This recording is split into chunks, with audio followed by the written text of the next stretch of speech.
Hey guys, sorry I'm not here this afternoon, but you are in great hands with Miss Aspinwall. I have a meeting for the rest of the afternoon, so I also will not be in tutorial today. But if you have questions, you can come by and see me after that. But tomorrow we are just practicing what you're learning today and what we did yesterday. So please make sure you have your notes open. By now you should have checked your homework over with the answers on the board. And now I want you to open your notes for 7.1 and 7.2, Notes Part 2. We're going to do a power to a power today and another property. So take those out. You can pause the video if you need a chance to get those open.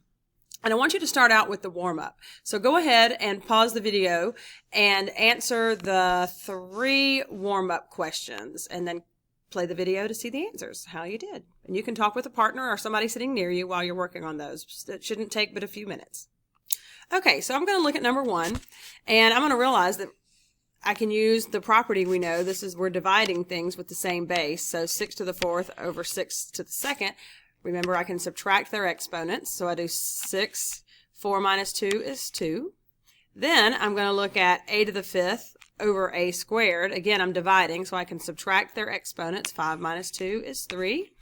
And b divided by b, if I do subtract, I get b to the 0. Right, which we agreed yesterday is just 1. But I can also just remember old-fashioned thinking that we've talked about, b over b is just 1. All right, so my answer for this question, 6 times 6 is 36, a to the 3rd. All right, the next one. Well, let's see. Here I have negative 5 to the 2nd and negative 5 to the 1st. So if I have things with the same base, which I do, I can add their exponents, and so I get negative 5, all of that raised to the 3rd power. And if I do negative 5 times negative 5 times negative 5, that is negative 125. Okay, here I again have the same base, and I remember that I can subtract their exponents, which would give me a negative exponent. So I say, well, that means I have negative 2 to the negative 3rd power. And remember, we never like negative exponents, so I put that over 1. And I realize that I can say, wait a minute, he's very grumpy. He needs to change levels to become happy. And that leaves a 1 there, and then negative 2 to the 3rd to the 3rd. So I have 1 over negative 2 times negative 2 times negative 2 is negative 8. Okay, now I'm going to go over my other thinking bubble with you. Remember how I talked about this yesterday in my brain? I asked myself, where are most of my negative 2's? Well, I have more in the bottom, right? How many more do I have in the bottom of negative 2's? I have 3. So you can see I got reached the same point without having to use a negative exponent. So, and that's my final answer, which of course I would write as negative 1/8. I wouldn't leave the negative in the bottom. Not terrible. All right, so today we're going to practice a new property. And if you had questions about those right there, I'm sorry, you could pause it and y'all could talk about them amongst yourselves for a moment. But now we're going to talk about raising a power to a power. So here's an example. If you have 3 squared to the 4th, let's think for a minute about what that means. It really means 3 squared times 3 squared times 3 squared times 3 squared, right? We have 4 of them. That's what that means. We're raising that to the 4th power. Well, now we understand, we can see from our product rule from yesterday, I would just add those exponents and I would get 3 to the 8th. We talked about, though, mathematicians are lazy people. Why do we want to keep writing that out? Is there a pattern that we could follow? And what do you notice about the relationship between those exponents and that answer?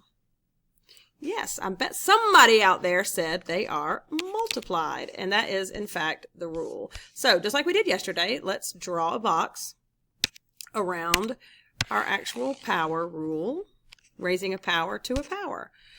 So, anytime you have an exponent kind of on top of another exponent, a lot of times they'll be written at an angle, like a to the m to the n, so you can see they kind of go up. One is right above the other. That is when you're going to multiply. Okay, and you can see if you ever need to multiply it out to justify it, you can see above why we ended up multiplying, because we had repeated addition. All right, so let's practice this one. Let's do this one together. If I have 3 to the 5th to the 4th, I'm going to multiply, if you want to make yourself a note, which is 3 to the 20th. Now, that's a huge number, so we're going to leave it. We're going to just leave our answer that way. It's not really super beneficial to me that you get your calculator and multiply that out. All right, go ahead and answer number 2. You can pause the video if you need to. So here I have -2, and I have a power raised to a power, so I'm going to make that a 6. Now, 2's are small numbers, so I can handle that. If I have -2 times itself 6 times, that's 6 negatives in a row, right? So we need to be able to figure this out. If I have 6 negatives, my answer should be positive. 1, 2, 3, 4, 5. Sorry, I'm getting my minuses and my dots mixed up. And 2 times 2 is 4, times 2 is 8, times 2 is 16, times 2 is 32, times 2 is 64. So the answer is just 64. So powers of 2, you kind of should be able to multiply those out. All right, take a moment and do number 3 and number 4. Pause the video. Now you can come back and check. And these are my answers for those. Now what happens if we have a whole, like a product, some things that are being multiplied, and we're going to raise those to a power? So we're raising a product, which is a multiplication problem, or a quotient, a division problem, to a power. So let's look at this. What's the difference between this expression and this expression?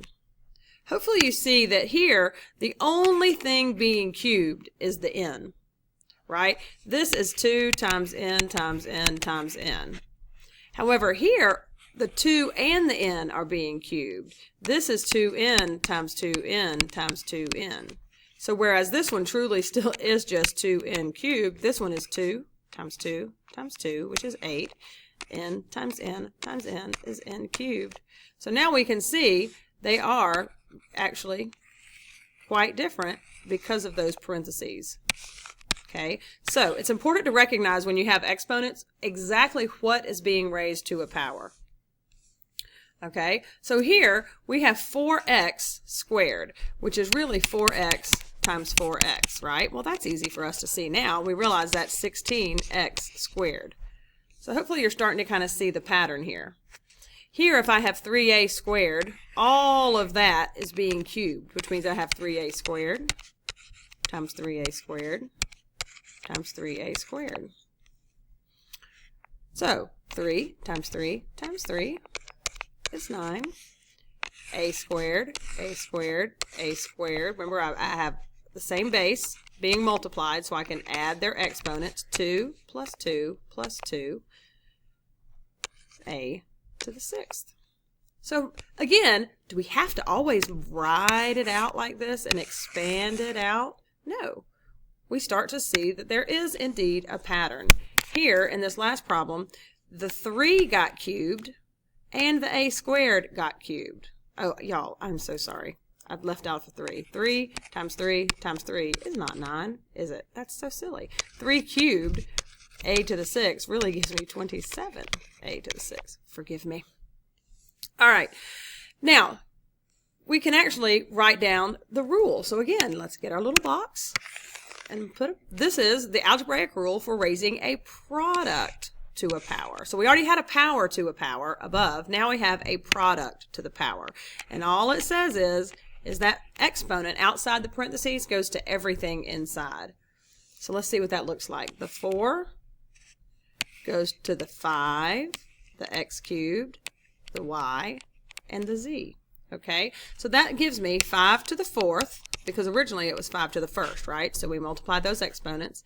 I get x to the 12th, y to the 20th, z to the 8th. And then if I want to figure out 5 to the 4th, I know that 5 squared is 25. So that would be 5 squared times 5 squared, which is 625. You could check that, do that on your calculator if you want. Okay, so that's my answer. Let me make sure I didn't multiply wrong here. 4 times 3, 4 times 5, 4 times 8. Okay, so now I want you to try this one. You can press pause on the video. All right, if you have a number, like a coefficient like -5, if you want, go ahead and put an exponent there if it doesn't have one. That way you realize I'm really doing 1 times 3. So I get -5 to the 3rd. And then I do 3 times 4, so I get x to the 12th. And then 3 times 3 for y to the 9th. So I want to be careful with my number. I've got -5 times -5 times -5. Well, that part is positive 25. 25 times -5. I always think of quarters. If I have 5 quarters, I have $1.25, right? But it is negative in this case. So I have -125 x to the 12th, y to the 19th. Okay, scroll with me. Okay, we just have a couple more, 3 more. The same exact rule applies if you have a division problem. All right, so let's skip number 3. Let's look at number 4 together. Okay, so you're on example number 4. Go ahead and do this one on your own and then come back and check your answer. You can pause the video. So I put my 1 there, so I have -7 squared. You got to think about what you're squaring. Okay, you're squaring a negative number. So in my mind, I know in a minute that should come out positive. And then I have x to the 9th squared, so I multiply those exponents. That's x to the 18th. And then I have y to the 6th squared. Again, I multiply those exponents, right? If you want to think of it like that. So that gives me y to the 12th. So I have 49 x to the 18th, y to the 12th. Okay, let's go ahead and skip down to now applying that same rule to when we have a quotient. So if you want to box it, the rule does not change whether you're multiplying or dividing. Okay, so that exponent is no different. It goes to the numerator and it goes to the denominator. So that's why we get a to the n over b to the n. Okay, so let's practice that together. Here, this 4 is to the first power. So I know when I have a power to a power, I multiply. So that gives me x to the 6th on top. Over, this is 4 to the first, so I still multiply, and that becomes 4 cubed. Okay, so this exponent goes to that, and I multiply. And I can figure out 4 cubed because that is just 4 times 4 times 4. 4 times 4 is 16. 16 times 4 is 64. So that is my answer. Let's do number 2. Pause the video and try this one on your own. Okay, so I have this exponent, and I multiply, so that gives me a to the 8th. And then this exponent with that exponent, I also multiply, and that gives me b to the 6th. I always want to look and see if I can simplify, but those bases are different, so I can't do anything. Okay, try number 3. You can pause the video.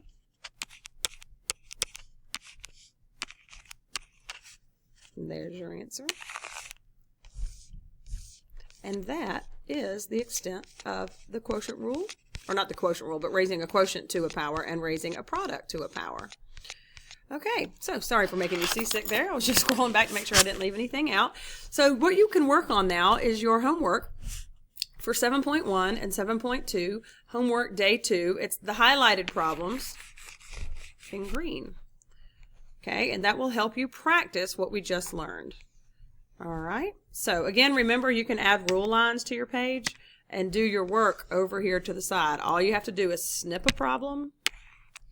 Like I can hit snip and take number 38 and paste it right there. And now I've got my problem and plenty of room. Good luck. Do your best. Remember, tomorrow, all we're doing is practicing these 2 days of problems. So no stress, just do your best. I miss you guys. See you tomorrow. Bye.